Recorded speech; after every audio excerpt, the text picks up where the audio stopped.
Obviously, lawmakers on the other side of the aisle are attacking you, and they characterize the approach as this: fire, ready, and then aim. And how do you approach that? How do you respond to that? Well, I do agree that we actually want to be careful in the cuts. So we want to measure twice, if not thrice, and cut once. Actually, that is our approach. They may characterize it as shooting from the hip, but it is anything but that. Which is not to say that we don't make mistakes. If we were to approach this with the standard of making no mistakes at all, that would be like saying someone in baseball's got to bat 1,000. That's impossible. So when we do make mistakes, we correct them quickly, and we move on. Well, first, a correction. Wilyer Abreu with the Red Sox is batting 1,000. So there are some people who bat 1,000. Red Sox want to know, by the way, friends, just in case anybody wants to know. That matters.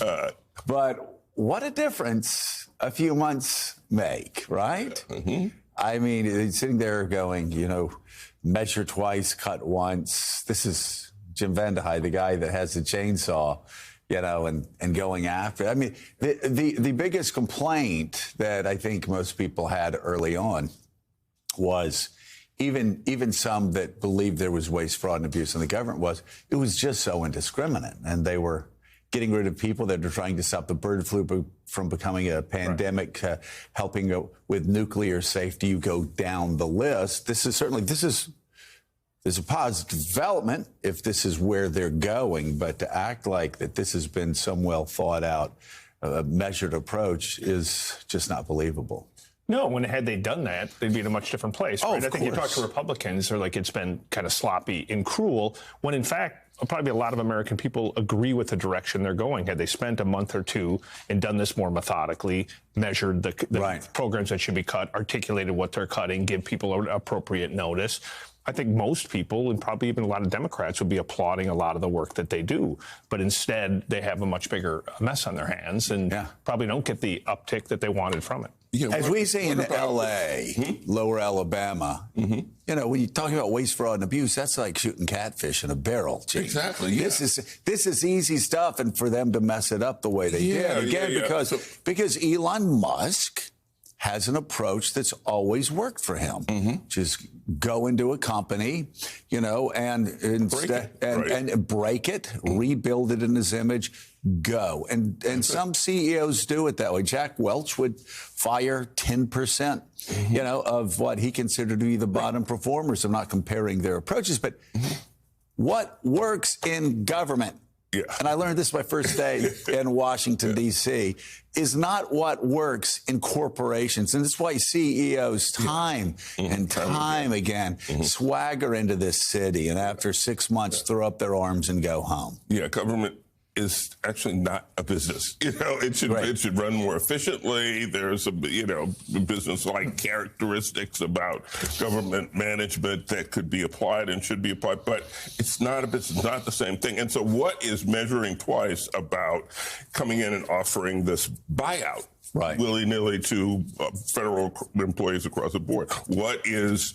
measuring twice about saying all probationary employees are fired, including those, who are dealing with things like AI, right? This is going to be the new employees who actually know something about AI and where it is and where it's headed. But you're out. I mean, if that's not measuring at all? Well, but Musk, at one point, the Musk approach, we're acting like it works across business. It doesn't actually work in most businesses. No. It works uniquely for him because he's running technology businesses with a lot of dudes who are really fired up to do it the Musk way. Like, as someone who runs a company, I couldn't run a company and get away with the things that he does, and most CEOs can't. And by the way, they don't. By the way, who agrees with you? Steve Jobs. Steve Jobs, I saw in an interview that Steve Jobs had after he'd been in business for a long time, Julia.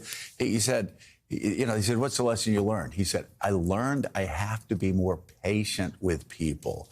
I have to understand that maybe somebody that I wanted to fire this instance, I worked through it. And they became some of my top performers. You look at the CEO of NVIDIA. He says, there have been people that have cost his company $1 billion. And they come up and say, I guess you want me to quit. He goes, are you kidding me? You just learned $1 billion mistake, and I'm going to let you go take that $1 billion lesson to another company? And that's, again, Jim is right. This is unique even among CEOs, to break stuff first and see how it works out. That's true. Well, and, I see things through the lens of Department of Homeland Security, which, of course, is its priority for this administration, anything having to do with immigration. But we've even seen cuts there. We talk about the probationary employees, people who had been newly hired into roles within CBP and ICE, the very thing Trump campaigned on, not being able to keep those jobs. And we've also seen just last week a complete gutting across civil rights and civil liberties, which are the people who are supposed to do investigations in case anything goes wrong when those apprehensions take place. Right. And we have to separate two things out here. There are the ideological moves, which Julie just talked about, whether it's about DEI. But then there's also just the management mishaps, where you're going in and you're cutting people that should not be cut for America's safety. And it causes alarm even among Republicans. But you also have cuts, indiscriminate cuts. We use this term probationary status. Well, there are veterans who have served in the military for 20 years who got into the Pentagon and wanted to continue serving America. They got fired because they were in, quote, probationary status because they'd only been there like a year or so. Joe, a lot of vets being fired here. There are very few people who would disagree that the federal government is inefficient, has too many people, uses outmoded technology, needs change. People have understood that for a couple decades.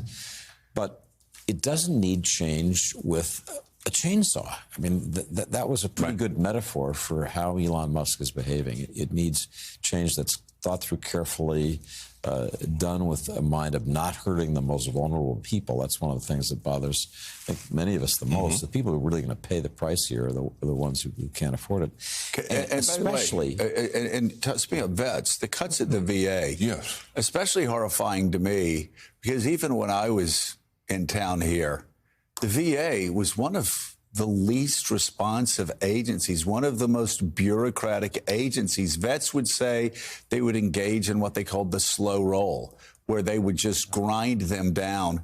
And they didn't have enough people working there. We ran a series in the Washington Post about the shocking conditions in which vets were treated, and it so infuriated the then Secretary of Defense, Bob Gates, that he just went out and fired each of the people who were responsible for it. He was outraged. So it's not as if there is a need for change. The other thing I wanted to mention, Joe, is combining this chainsaw approach to cutting the federal government with a revenge agenda, a personal revenge agenda against individuals, law firms, go down the list, has made this a particularly poisonous moment in our country's history. And, I think it's going to have to hit the people who get the Social Security checks. It's going to have to hit that veteran who's depending on care before you get a genuine popular recognition. This isn't good for us. Well, I think the things that you're talking about really lead to what we saw yesterday, where Donald Trump told his UN nominee he needed to go back up to the upstate New York district, Jim, which could be competitive. And you said, well, Trump won that by 21 points. Well, Trump won a district, a state Senate district in Lancaster County by 15. And Democrats won there for the first time in 100 years. We know people up there who say, no, we don't elect Democratic senators up here. It just doesn't happen. I think they were even shocked. But again,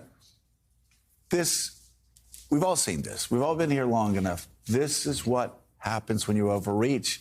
It's what I've been talking about this for 15 years. There's always back and forth, back and forth, back and forth. I've just got to say, this back and forth has happened more quickly because of the pace of events and the shocks over the past 8 weeks. For sure. And I think that's the danger, right? We have this special election in Pennsylvania. We've got 2 House races in Florida. We've got the Supreme Court race in Wisconsin. If Democrats win all of those, it's not necessarily a massive repudiation of Trump, Right. but it's sure as hell going to be a massive energizer of Democrats who've been totally demoralized and are looking for some glimmer of hope. And when you talk to members of Congress, you talk to senators, when they're going home, some of these cuts are starting to hit home. People do get Social Security. They do need their veterans benefits. And so maybe Trump is directionally correct, but if in terms of like the changes that need to be made long term, but if they start to affect people at the grassroots, that's when you start to get the backlash. The flip of that is Trump keeps looking at polls that are showing him, relatively popular, very popular among Republicans. He feels impenetrable. He doesn't really want to deviate from the things that he's doing. So this is really the first test where all he's trying to do is colliding with a reality that might get really uncomfortable for Republicans. Well,